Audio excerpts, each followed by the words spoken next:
Hello, Christophe. Hello. How are you today? Oh, I'm very fine. A lovely weekend, almost good weather, so really can't complain. So Great. that's good. And where are you with that almost beautiful weather? Well, I'm in almost sunny Folkestone in Kent. It's just on the south coast in England. Okay. Basically, if I walk 200 yards this way, I'm on the coast. I can see France over the channel. It's a lovely place to be. It's a Garden of England. It's a very nice place indeed. Very nice. It sounds very lovely. It is lovely, actually. Yes, you can see the White Cliff of Dover. Well, not Dover, of Calais. Sorry, you have to be the other side to see the one of Dover.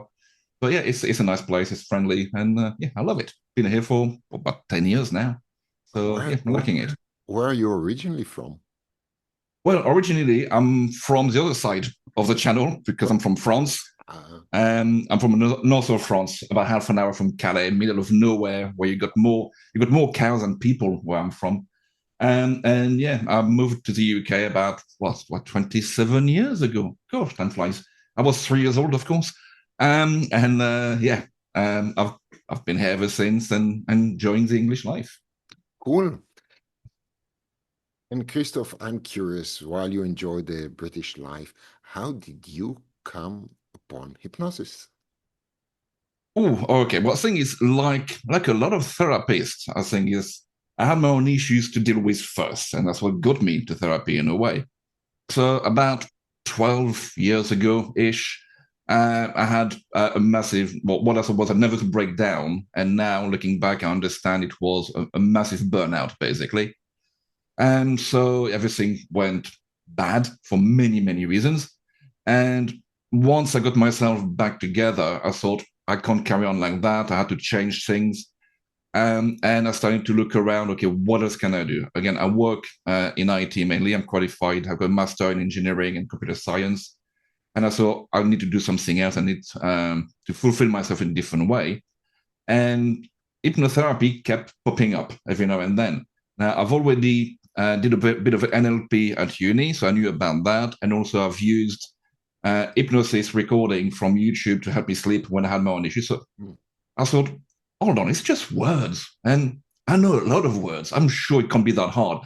And how can it be? Let's go and do it. So I managed to find a local trainer and I did that training over 6 months, which was very good. After that, I did a few more courses as well. Just I wanted to confirm it was correct. So I've then joined the Mike Mendel online course back in 2018. From that, I've discovered a couple of British trainers like Carl Smith, but also Freddie and Anthony Jacquin, who people may have heard about. And so I've trained with them as well, especially during COVID, did the diploma. And actually now I'm also, last year, I managed to get my license to be at GHS or Hypnosis Academy licensed trainer now. So now I'm also starting to train people. So leveling up and sharing the gift of hypnosis, basically. Very cool. Oh, it And is indeed. yeah.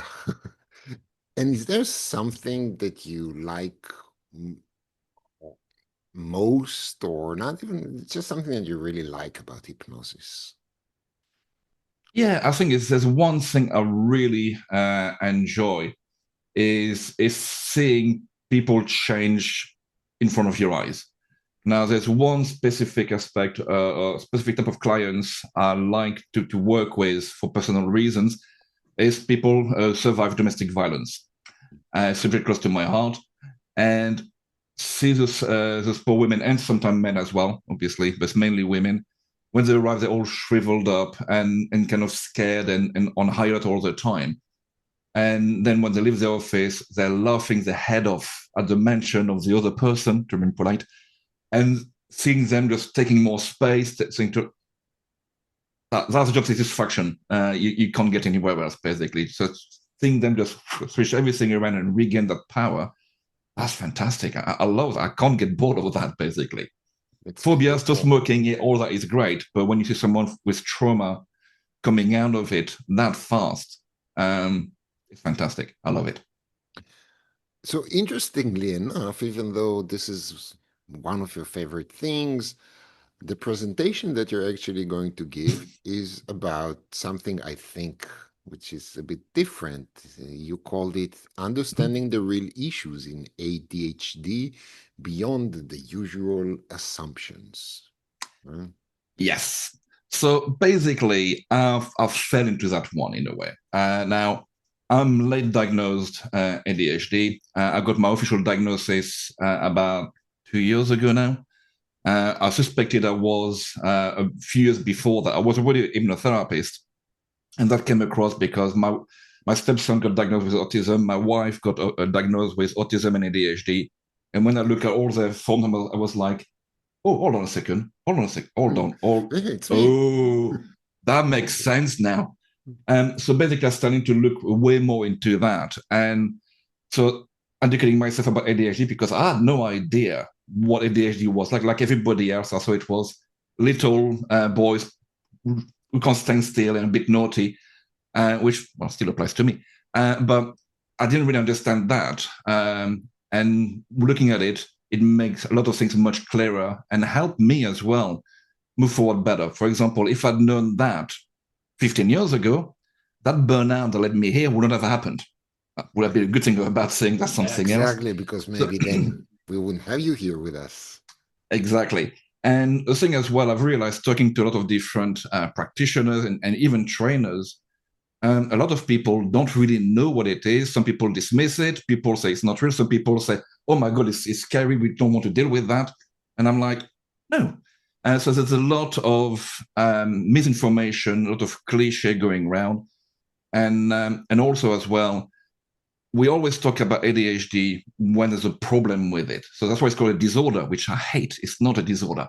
But the whole name is wrong, and I'll talk about it during the talk. So now. come back for it.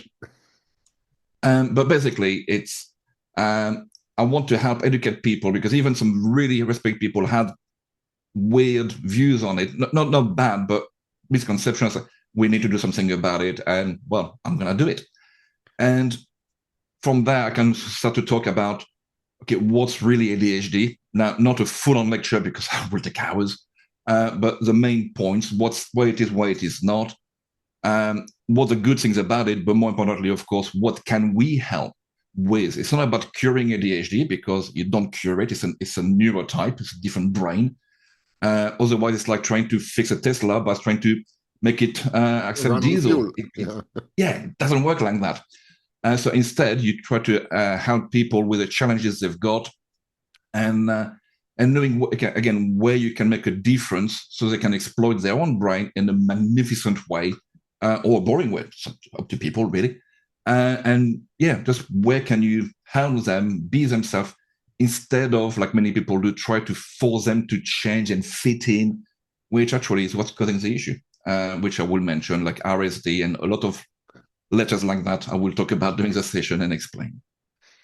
Fantastic. It sounds very not just interesting, also important. Yes, it is because the thing is, especially a lot of us hypnotherapists, we do deal with people with anxiety. And even if people don't tell you, oh, I'm ADHD, by the way, Right. you will have had a lot of clients already who are autistic or ADHD. Both conditions often overlap. So you will have already dealt with people with ADHD without knowing it. So it's not something to be scared of. It's just if you know more about it, instead of firefighting symptoms, you can help them where it matters and be more efficient with them. So that's the main thing. So just to make sure that I understand correctly, I think the information that you're going to talk about and give us is important also for people who don't necessarily work on the issue of ADHD with people. It Yes. applies all across the board because many people have some of the symptoms at least. Yeah. Now, okay. Now, some more you have to be careful because some people will say, "Oh, we're all a bit ADHD." No, we're not. You either have it or you don't. Now, yes, everybody sometimes can be distracted. Everybody can be a bit hyperactive. The difference with ADHD is on all the time at a much higher level. So that's the one thing I want to make it very clear here. But the thing is, if you can make a session which is ADHD friendly, very often it will also make your session more interesting for people without ADHD. Oh, Because the thing is, yeah, because with ADHD, people, again, very quickly, we have an interest-based brain. So the one way to lose an ADHD person is to bore them to death. Now, even if you're not ADHD, if you go to a session and it's interesting, it's fun, it's engaging, it's dynamic, they're going to engage too. If it's interesting enough for an ADHD person, it's going to be interesting for everybody else as well. So all those things that we'll mention will also help them with everybody else, basically. right. So yeah, so even if you don't want to focus on ADHD people, even if you don't believe ADHD is a real thing, and you feel free to be wrong, you'll still be able to use what I say and my advice to help make your sessions better. Basically, that's my opinion, of course, and I share it. So yeah, so that's what I'm trying to do, and again, I think at the end of the day, what I want people to get out of this talk is, again, understand ADHD better, because again, as I said, don't dismiss it out of hand like some people do, because it's been overhyped in one hand by some people and it's been massively dismissed by others. So there's a lot of things going both sides. Let's bring that back where it should be. Okay. So don't dismiss it. Don't overhype it. Just get a clearer idea of where you can help. And again, not worrying, because sometimes you see that on forum people saying, "Oh, I've got someone who's ADHD. What can I do?" Do as Work with it. usual, with a few other things. And a thing as well is ADHD is only one part of someone's mind. So we're more than that. I think there's a big diversity in the ADHD population. I hate that word. And sometimes people say, "Oh, just ignore the label." No, but what I would say instead is, don't stop at the label. Okay. Acknowledge it, because understanding ADHD can help you notice, oh, because of that will help with that, and then move on and do more than that. And because people have their own particular issues. Yes. But ignoring it, in my opinion, is a mistake. Just like if you go and see your doctor and say, "Oh, you got diabetes now, let's ignore that." And no, you need to take that into account in your diagnosis for everything else. But it's you, of course, we are more than that. So yes, people who use ADHD as, "Oh, that's me, that's my identity." Very few of us do that. Okay, and most of them are fakers if they do that. Most ADHD people have genuine issues, genuine problems, and need to be helped. And understanding that helps you be more efficient. Well, I am definitely intrigued already. And since you answered my last question, what do you want people to get from that? All that we Sorry have, about that. don't be. It's fantastic, and I'm very, very much looking forward to your presentation. So I'm everyone is looking forward invited. to it. Yeah, and we'll see you shortly, April Yes, coming up soon. 2025, right? Excited. Cool. Christophe, thank you so much for your time. Looking Thank you. forward to seeing you, and all of you will have more updates and more interviews coming your way. Thank you very much. Thank you.